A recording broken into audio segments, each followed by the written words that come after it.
Hello my dear student, I hope कि आप सभी स्वस्थ होंगे, मस्त होंगे और अच्छे से स्टडी कर रहे होंगे। तो मेरे प्यारे दोस्तों, आज हम क्लास 12 के क्वेश्चन को सॉल्व करेंगे। और आज की मेरे प्यारे दोस्तों क्लास ट्वेल्थ केमिस्ट्री की 7वां लेक्चर है। ठीक है मेरे प्यारे दोस्तों, तो आप लोग तनिक भी टेंशन नहीं लीजिएगा। और अगर इसके पहले के लेक्चर आप लोग नहीं देखे हैं तो इसके पहले के लेक्चर देख लीजिएगा 1 से 6 तक। उसके बाद 7th लेक्चर देखेगा, नहीं तो कुछ समझ में नहीं आएंगे। तो आप लोगों को आदर्श विलयन और अनादर्श विलयन इसके पहले वाले वीडियो में यानी कि 6 लेक्चर में पढ़ा दिए हैं। तो आप लोग इस 7वां लेक्चर में अनादर्श विलयन के प्रकार के बारे में आप लोग आइएगा। ठीक है मेरे प्यारे दोस्तों, तो आप लोग आई होप क्या इतनी दूर तक समझ गए होंगे। तो अब आते हैं अनादर्श विलयन क्या है। तो अनादर्श विलयन क्या है मेरे प्यारे दोस्तों, तो बोलेंगे अनादर्श विलयन के प्रकार कितनी है। क्या अनादर्श विलयन के प्रकार कितनी है। तो अनादर्श विलयन का प्रकार कितनी है मेरे प्यारे दोस्तों, तो अनादर्श का विलयन का 2 प्रकार होते हैं।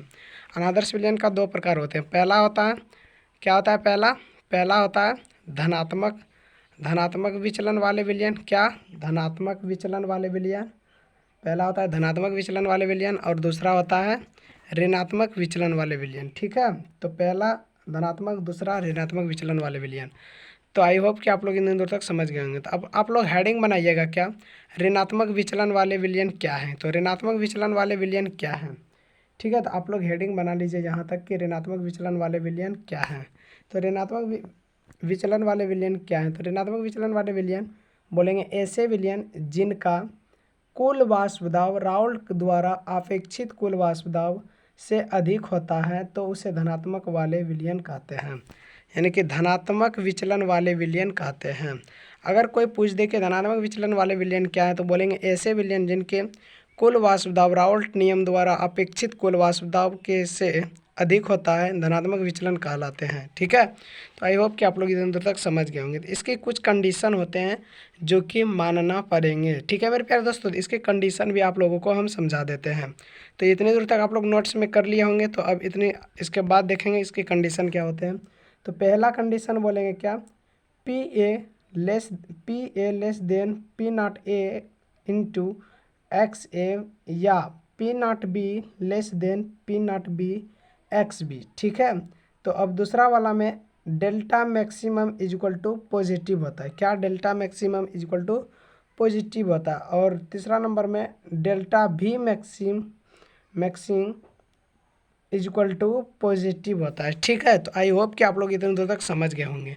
तो आप लोग इतने दूर तक नोट्स में कर लीजिए और इनको याद कर लीजिएगा। वेरी वेरी इंपॉर्टेंट है एग्जाम की दृष्टि पे। और एग्जाम में ये अधिकतम यानी कि क्वेश्चन को पूछे जाते हैं कि ऋणात्मक विचलन क्या और धनात्मक विचलन है क्या है। ठीक है, तो 2026 के एग्जाम के तौर पे वेरी इंपॉर्टेंट सब क्वेश्चन हम मैंने करवा रहे हैं मेरे प्यारे दोस्तों। तो आप लोग अंत तक सिर्फ बने रहिएगा। फिर उसके बाद आता है ऋणात्मक विचलन क्या है, यानी कि ऋणात्मक विचलन वाले विलयन क्या है। तो ऋणात्मक विचलन वाले विलयन क्या है मेरे प्यारे दोस्तों, तो बोलेंगे ऐसे विलयन जिसका कुल वाष्प दाब राउल्ट का नियम द्वारा अपेक्षित कुल वाष्प दाब से कम होता है तो उसे ऋणात्मक विचलन का विलयन कहते हैं। ठीक है, तो आई होप कि आप लोग इतने दूर तक समझ गए होंगे। ठीक है मेरे प्यारे दोस्तों, तो फिर क्या बोलेंगे मेरे प्यारे दोस्तों, ऋणात्मक विचलन वाले विलयन क्या है। तो बोलेंगे मेरे प्यारे दोस्तों कि ऋणात्मक विचलन वाले विलयन ऐसे विलयन जिसका कुल वाष्प दाब राउल्ट का नियम द्वारा अपेक्षित कुल वाष्प दाब से कम होता है ऋणात्मक विचलन कहलाता है। आई होप कि आप लोग इतने दूर तक समझ गए होंगे।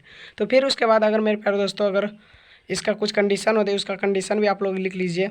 तो आप लोग ऋणात्मक विचलन भी समझ गए होंगे। तो अब आते हैं इसके बाद इसके कंडीशन पे। इसके कंडीशन क्या होते हैं मेरे प्यारे दोस्तों, तो इसके कंडीशन आप लोग लिखेगा कि पहला नंबर कंडीशन दिया P A greater than P naught A into X A या P B greater than P naught B X B. ठीक है, फिर दूसरा दिया हुआ था delta H maximum is equal to negative होता है। और तीसरा दिया हुआ है डेल्टा भी maximum is equal to negative दिया हुआ है। ठीक है, यानी कि ऋणात्मक विचलन में आप लोगों को यह ध्यान देना है कि हमेशा ग्रेटर देन पी नॉट ए के बराबर होते हैं और हमेशा निगेटिव चार्ज में ही होते हैं। ठीक है मेरे प्यारे दोस्तों, आई होप कि आप लोग इन दूर तक समझ गए होंगे। तो फिर उसके बाद आप लोग ध्यान दीजिएगा कि ऋणात्मक विचलन और धनात्मक विचलन का यानी कि धनात्मक विचलन वाले विलयन तथा ऋणात्मक विचलन वाले विलयन में अंतर क्या है।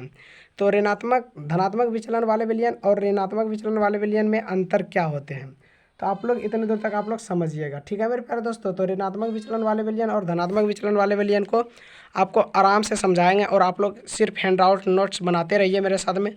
आप लोगों को तनिक भी 12th एग्ज़ाम में, बोर्ड एग्ज़ाम में आप लोगों को कई दिक्कत होने नहीं देंगे, क्योंकि मेरा इतनी वादा होते हैं मेरे प्यारे दोस्तों, और मैं आप लोगों के साथ में जुड़े रहते हैं।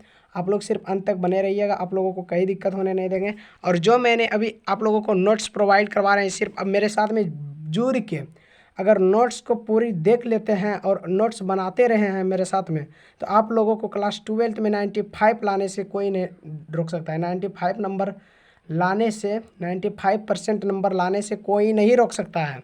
इतनी मेरा वादा है मेरे प्यारे दोस्तों, ठीक है। तो आई होप कि आप लोग इतनी दूर तक कर लेंगे। तो फिर उसके बाद आप लोग ध्यान दीजिएगा कि धनात्मक विचलन वाले विलयन और ऋणात्मक विचलन वाले विलयन का एक टॉपिक बना के फिर हिंट्स दे के इसी तरह जैसे जैसे मैंने किए थे वैसे वैसे घेरा लगा देना है, ठीक है मेरे प्यारे दोस्तों। फिर उसके बाद आप लोग ध्यान दीजिएगा, पहला लिखेंगे क्या, पहला नंबर में लिखेंगे कि इस प्रकार के विलयन का कुल वाष्प दाब राउल्ट अपेक्षिक वाष्प दाब से अधिक होता है। यानी कि इस प्रकार के विलयन का कुल वाष्प दाब राउल्ट के अपेक्षिक वाष्प दाब के अधिक होता है। जैसे पी ए लेस देन, क्या बोलेंगे, P A less than P naught A X A, या P naught B less than P naught B X B होता है। फिर इस प्रकार के विलयन का कुल वाष्प दाब राउल्ट के अपेक्षिक वाष्प दाब के कम होता है। यानी कि ई था ऋणात्मक विचलन वाले, जो कि हम बोले थे P A greater than P naught A X A, या P B greater than P naught B X B, ठीक है। फिर उसके बाद आते हैं दूसरा नंबर पे। तो धनात्मक विचलन वाले विलयन में क्या था, धनात्मक विचलन वाले विलयन में आप लोग ध्यान यहाँ दीजिएगा। तो ये हो गया धनात्मक विचलन वाले विलयन। अब इसके बाद धनात्मक विचलन वाले विलयन के दूसरा पॉइंट पे आते हैं। दूसरा पॉइंट क्या दिया हुआ है, इस प्रकार के विलयन में ऊष्मा का अवशोषण होता है। यानी कि ऊष्मा का अवशोषण, ठीक है। फिर इस प्रकार के विलयन में ऊष्मा का उत्सर्जन होता है, यानी कि डेल्टा एच मैक्सिमम निगेटिव होता है और इसमें डेल्टा एच मैक्सिमम पॉजिटिव होता है, ठीक है। तो आई होप कि आप लोग इतनी दूर तक समझ गए होंगे। तो अब आते हैं तीसरी टॉपिक पे। तो तीसरा पॉइंट क्या दिया हुआ मेरे प्यारे दोस्तों, तो आप लोग सिर्फ मेरे साथ में नोट्स बनाते रहिएगा, कहीं दिक्कत नहीं आने वाले। इस प्रकार के विलयन में बनाने पर ऊष्मा का आयतन में प्रसार होता है। यानी कि धनात्मक विचलन में ऊष्मा का प्रसार होता है, ठीक है। डेल्टा भी मैक्सिमम पॉजिटिव होता है। और फिर ऋणात्मक विचलन में इस प्रकार के विलयन में बनाने में आयतन में संकुचन होता है, संकुचन यानी डेल्टा भी मैक्सिमम इक्वल टू निगेटिव होता है, ठीक है। अब चौथा पॉइंट पे आप लोग ध्यान दीजिएगा, और ये अंतिम पॉइंट है। तो अंतिम पॉइंट अगर आप लोग देख लीजिएगा तो आप लोगों को कहीं दिक्कत होने वाली नहीं है। तो अंतिम पॉइंट क्या दिया हुआ है मेरे प्यारे दोस्तों, एक निश्चित संगठन पर विलयन का वाष्प दाब अधिकतम तथा क्वथनांक निम्नतम होता है। यानी कि चौथा दिया हुआ, एक निश्चित संगठन पर विलयन का वाष्प दाब अधिकतम तथा क्वथनांक न्यूनतम होता है, जो कि एग्जाम्पल में C2H5OH प्लस H2O। यानी कि इसमें यह ध्यान देने वाली बात था कि एक निश्चित संगठन पर विलयन का वाष्प दाब न्यूनतम तथा क्वथनांक अधिकतम होता है। यानी कि इसके संगठन के निश्चित, किसी विलयन की निश्चित संगठन के वाष्प दाब क्या होता है, न्यूनतम, कम होता है, किसमें, ऋणात्मक विलयन में। फिर उसके बाद क्वथनांक इसका अधिकतम होता है ऋणात्मक विलयन में। फिर उस यही बात अगर किया जाए धनात्मक के लिए, तो धनात्मक में होता है क्या, धनात्मक में फिर से हम आपको समझाते हैं कि एक निश्चित संगठन में विलयन का वाष्प दाब अधिकतम होता है। देखो, निश्चित अगर कोई विलयन रहता है, उसके निश्चित संगठन होता है, तो इसके वाष्प दाब अधिकतम होता है। ये किसके लिए, धनात्मक के लिए था। फिर इसके क्वथनांक निम्नतम होता है, धनात्मक के लिए था। फिर C2H5H2O ये एग्जाम्पल था। फिर ऋणात्मक विलयन में क्या होता है, तो यह एक निश्चित संगठन में विलयन का वाष्प दाब न्यूनतम होता है, जो कि क्वथनांक अधिकतम होता है। इसके लिए एग्जाम्पल हाइड्रोक्लोरिक प्लस में H2O जल, ठीक है मेरे प्यारे दोस्तों। आई होप कि आप लोग इधर उधर तक समझ गए होंगे। तो फिर दूसरे टॉपिक में आने के लिए मेरे प्यारे दोस्तों, आप लोग को नेक्स्ट टॉपिक लेक्चर में मिलेंगे। तो आप लोग अगर क्लास 12 की नोट्स लेना चाहते हैं तो 6204915850 इस नंबर पे व्हाट्सअप कीजिए, और आप लोग हैंड आउट नोट्स बिल्कुल फ्री में उठाइए, ठीक है मेरे प्यारे दोस्तों। और अगर आप लोगों को वीडियो पसंद आए होंगे तो लाइक सब्सक्राइब जरूर करना, और दोस्तों को भी शेयर करना। और एक अंतिम में प्यारा सा कमेंट जरूर लिखिएगा, प्यारा सा एक कमेंट कुछ ना कुछ लिखने के लिए ना भूले।